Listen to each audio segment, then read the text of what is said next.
안녕하세요. 마취과 의사 선생님들. 오늘도 Anesthesia and Perioperative Medicine 채널에 오신 것을 환영합니다. Thank you for joining us today on the Anesthesia and Perioperative Medicine channel. 오늘은 신장 이식의 주술기 관리에 대한 아주 포괄적인 가이드를 함께 살펴볼 텐데요.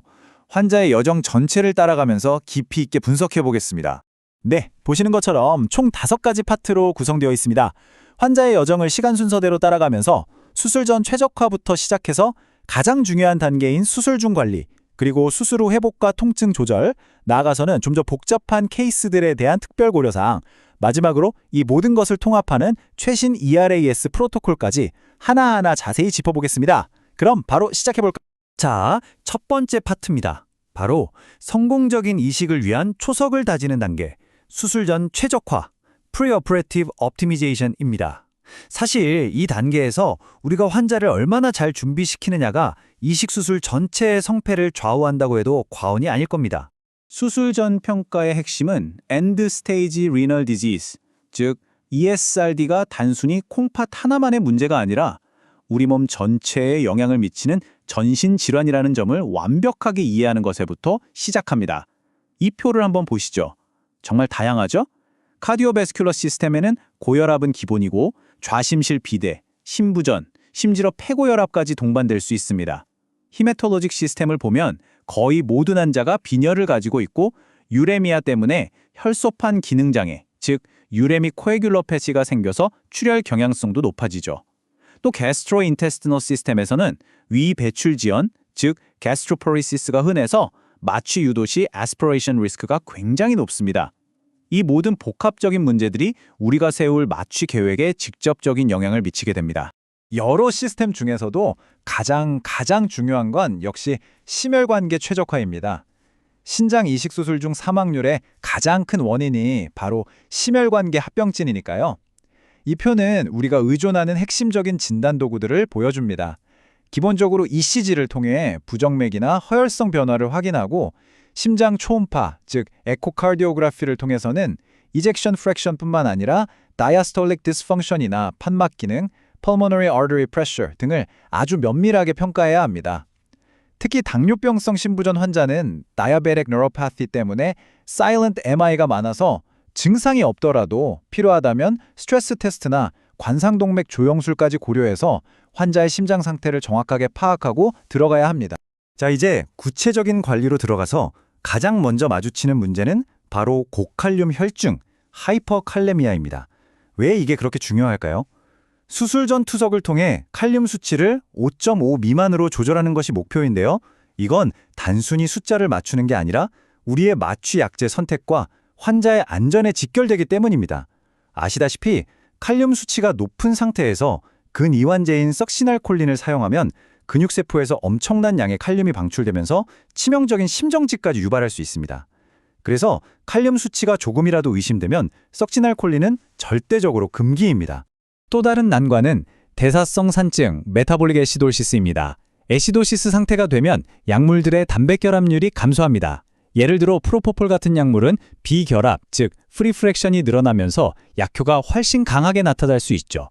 반대로 국소마취제 같은 경우에는 이온화된 형태가 늘어나면서 약물 분포가 달라져 예측 불가능한 변화를 가져올 수 있습니다. 따라서 이 슬라이드에서 강조하듯이 수술 전 충분한 투석을 통해 베이스 데피시스를 교정하고 산염기 균형을 최대한 정상에 가깝게 맞춰주는 것이 안정적인 마취를 위한 필수 조건이라고 할 수 있습니다. 빈혈은 거의 모든 ESRD 환자가 가지고 있는 문제입니다. 여기서 우리가 마주하는 핵심 딜레마가 있는데요. 바로 헤모글로빈 수치는 높여야 하는데 수혈은 가급적 피해야 한다는 점입니다. 왜 그럴까요? 바로 HLA 센시티제이션 때문입니다. 수혈을 받게 되면 타인의 백혈구 등에 노출되면서 우리 몸에 HLA 항체가 생길 수 있고 이 항체는 나중에 이식받을 신장을 공격해서 급성 거부 반응의 위험을 크게 높입니다. 그래서 이걸 센시티제이션이라고 부르는 거죠. 따라서 원칙은 수술 전에 EPO나 철분제, 비타민 B2웨브 등을 사용해서 빈혈을 최대한 교정하는 것입니다. 자, 이렇게 개별적인 문제들을 최적화하는 것을 넘어서서 이 모든 것을 통합하는 현대적인 접근법이 바로 ERAS, 즉 Enhanced Recovery After Surgery 프로토콜입니다. 신장 이식에서 ERAS는 단순히 금식 시간을 줄이는 것 이상의 의미를 가집니다. 프리헤빌리테이션이라는 개념이 핵심인데요. 말 그대로 수술을 위한 재활 훈련입니다. 환자에게 수술 과정을 자세히 교육하고 맞춤형 운동으로 신체 기능을 끌어올리고 영양 상태를 개선하고 수술 전 탄수화물 부하요법으로 수술 스트레스에 대한 저항력을 키우는 거죠. 환자 스스로가 최상의 컨디션으로 수술에 임하도록 만드는 아주 능동적인 접근법입니다. 좋습니다. 이제 환자는 최상의 상태로 준비되어 수술실로 들어왔습니다. 지금부터는 수술 중 관리, Intraoperative Management 단계입니다. 이 시간 동안 우리의 모든 결정과 행동 하나하나가 이식된 신장의 운명을 좌우하는 그야말로 a critical phase라고 할 수 있습니다. 정밀함, 안정성, 그리고 끊임없는 경계심이 필요한 시간이죠. 수술실에 들어와서 우리가 가장 먼저 확인해야 할 정보 중 하나는 바로 이식편, 즉 그래프트가 어떻게 보존되었는가입니다. 전통적인 방식은 스태틱 콜 스토리지, SCS로 말 그대로 차가운 보존액에 담가두는 겁니다. 간단하고 비용이 저렴하죠. 하지만 최근에는 하이퍼서믹 머신 퍼퓨전, HMP라는 기술이 점점 더 많이 사용되고 있습니다. 이건 이식편에 지속적으로 차가운 관류액을 펌프로 공급해서 산소와 영양분을 전달하는 방식입니다. 허혈 손상을 최소화하기 때문에 특히 기능이 좀 떨어질 수 있는 확장 기준 공여자, 즉 Expanded Criteria Donor ECD로부터 얻은 신장의 경우 이식 후 기능 지연, Delayed Graft Function, DGF를 줄이는데 아주 효과적이라고 알려져 있습니다.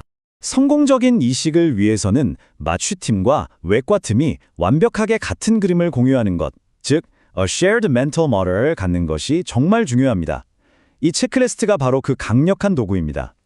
수술 시작 전에 타임아웃을 하면서 1단계, 환자의 최종 랩 수치나 투석 상태는 어떤지, 2단계, 공여자가 리빙 도너인지, 디시스트 도너인지, KDPI 점수나 콜드 아이스케미아 타임은 얼마나 되는지, 그리고 4단계, 오늘 마취 계획과 혈압, 수액 관리 목표는 무엇인지 등을 다 같이 확인하고 넘어가는 겁니다. 마지막 5단계, 수술이 끝나고 ICU로 환자를 인계할 때도 이 체크리스트를 기반으로 중요한 이벤트들을 빠짐없이 전달해야 합니다. ESRD 환자에게 어떤 마취제를 선택할 것인가는 정말 신중해야 합니다. 이 표가 아주 좋은 가이드라인이 될 수 있습니다.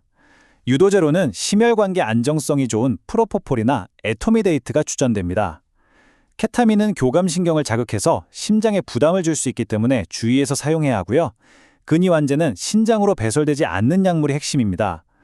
호프만 엘리미네이션을 통해 대사되는 시사트라큐름이나 아트라큐름이 가장 이상적이고 간으로 대사되는 로큐로늄도 좋은 선택지가 될 수 있습니다. 그리고 다시 한번 강조하지만 고칼륨혈증이 조금이라도 의심된다면 석시닐콜린은 절대 사용하면 안 됩니다. 수술 중 우리가 달성해야 할 가장 중요한 혈액학적 목표는 바로 이 숫자입니다. 평균 동맥압, 민 엘테리얼 프레셔를 12에서 14.6kPa, 즉 90에서 110mmHg 사이로 유지하는 것. 왜 이 숫자가 그렇게 중요할까요?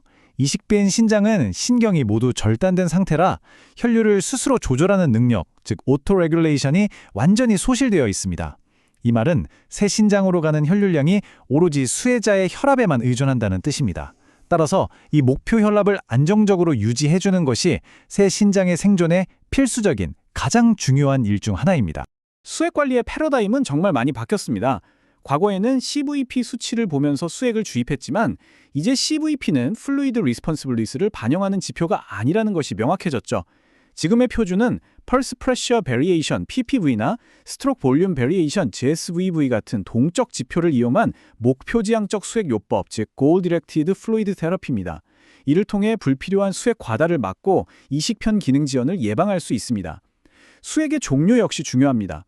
노멀 셀라인은 클로라이드가 너무 많아서 하이퍼클로레믹 메타볼릭 애시도시스를 유발할 수 있으므로 플라즈말라이트 같은 밸런스 크리스탈로이드 솔루션을 사용하는 것이 원칙입니다. 혈액학과 수액 관리 외에도 수술 중에는 이식편의 성공적인 안착을 위한 여러 중요한 약물들이 투여됩니다. 이식편의 혈관을 풀기 직전, 즉 리퍼퓨전 전에 엔티타이머사이트 글로불린이나 바질릭시몹 같은 강력한 유도면역 억제제를 투여해서 초급성 거부 반응을 막고 고용량 스테로이드, 메소프레드니솔론으로 염증 반응을 억제합니다. 동시에 환자의 체온을 35.5도 이상으로 따뜻하게 유지하고 혈당을 6에서 10ml 범위로 철저히 조절하며 예방적 항생제와 구토 방지제를 투여하는 등 이 모든 보조적인 관리들이 모여서 최상의 결과를 만들어내는 겁니다. 자, 성공적으로 수술을 마쳤습니다. 하지만 우리의 역할은 여기서 끝나지 않죠. 이제 우리의 초점은 환자의 편안하고 빠른 회복을 돕고 혹시 모를 합병증을 감시하는 수술 후 관리 단계로 이동합니다. 이 단계에서 우리가 마주하는 가장 큰 과제는 바로 통증 관리입니다. 바로 이 질문이 수술 후 통증 관리의 모든 것을 관통하는 핵심 질문입니다. 신기능이 저하된 환자에게 어떻게 하면 오피오이드 관련 부작용을 최소화하면서 효과적인 통증 조절을 제공할 수 있을까? 다들 아시겠지만 모르핀 같은 오피오이드는 신장으로 배설되는 활성 대사물, 예를 들어 모르핀 6글루크로나이드 같은 것들이 있습니다. 신기능이 나쁜 환자에게 이런 약물을 쓰면 대사물이 몸에 축적되어서 예측할 수 없는 호흡억제나 과도한 진정 같은 심각한 부작용을 일으킬 수 있습니다. 그래서 이 문제에 대한 해답을 찾는 것이 정말 중요합니다. 그 해답의 실마리를 최신 연구에서 찾아볼 수 있습니다. 2025년 저널 오브 클리니컬 메디슨에 발표된 이 메타 분석은 복행근막 평면 차단술, 즉 트랜스퍼스 업도미니스 플레인 블럭, 우리가 흔히 TAB 블럭이라고 부르는 시술의 효과를 검증했습니다.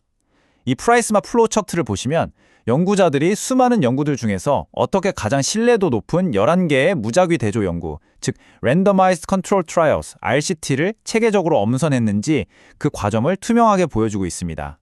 이런 엄격한 과정을 거쳤기 때문에 그 결과를 신뢰할 수 있는 거죠. 그리고 이것이 바로 그 연구의 핵심 결과입니다. 이 포레스트 플롯을 한번 자세히 보시죠. 각각의 연구 결과들을 종합한 맨 아래 다이아몬드 모양이 0을 나타내는 수직선에 전혀 닿지 않고 명백하게 왼쪽에 위치해 있는 것을 볼 수 있습니다. 이게 뭘 의미할까요? TAP 블록을 시행한 그룹에서 24시간 동안의 총 모르핀 사용량이 평균 14.13mg이나 통계적으로 유의미하게 감소했다는 뜻입니다. 이건 단순히 통계적인 수치를 넘어서 환자의 오심, 구토, 장운동 저하 같은 부작용을 줄여줄 수 있는 임상적으로도 매우 의미 있는 결과라고 할 수 있습니다. 그래서 결론은 이렇습니다. TAP 블록과 같은 페이셜 플레인 블록은 이제 선택이 아닌 필수적인 요소가 되었습니다. 오피오이드 사용을 획기적으로 줄이는 다중기전 통증 조절, 즉 멀티모달 애널제시아 전략의 핵심적인 축이 되는 거죠. 이 표에서 보시는 것처럼 우리는 TAP 블록을 기본으로 하고 여기에 IV 파라세타몰 같은 비마약성 진통제를 정규적으로 투여하며 그럼에도 불구하고 발생하는 돌발성 통증, 브레이크트루 페인에 대해서만 펜타닐 같은 작용 시간이 짧은 오피오이드를 아주 조심스럽게 사용하는 통합적인 접근법을 취해야 합니다. 그리고 절대 잊지 말아야 할 것, NSAID는 신독성 위험 때문에 신장 이식 환자에게는 Absolute Contraindication, 즉 절대 금기라는 사실입니다. 통증 관리와 더불어 우리는 수술 후 발생할 수 있는 여러 합병증에 대해 아주 예리하게 감시해야 합니다.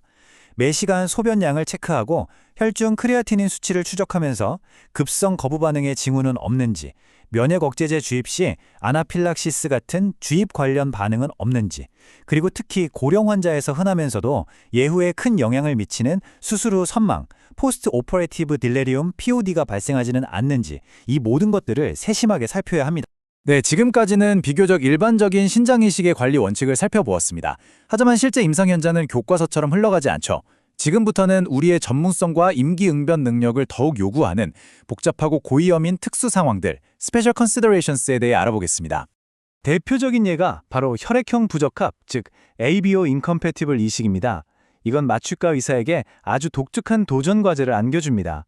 수술 전에 환자는 몸 안에 있는 항A 또는 항B 항체를 제거하기 위해 혈장 교환술, 플라스마 페레시스를 받게 되는데요. 이 과정에서 혈액 응고인자와 알부민이 함께 제거되면서 필연적으로 혈액 응고 장애, 코아길러타피와 저알부민 혈증이 발생합니다.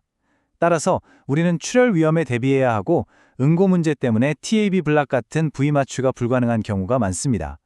또한 아주 강력한 면역 억제 치료를 받기 때문에 감염에 극도로 취약해서 철저한 무균술이 그 어느 때보다 중요합니다.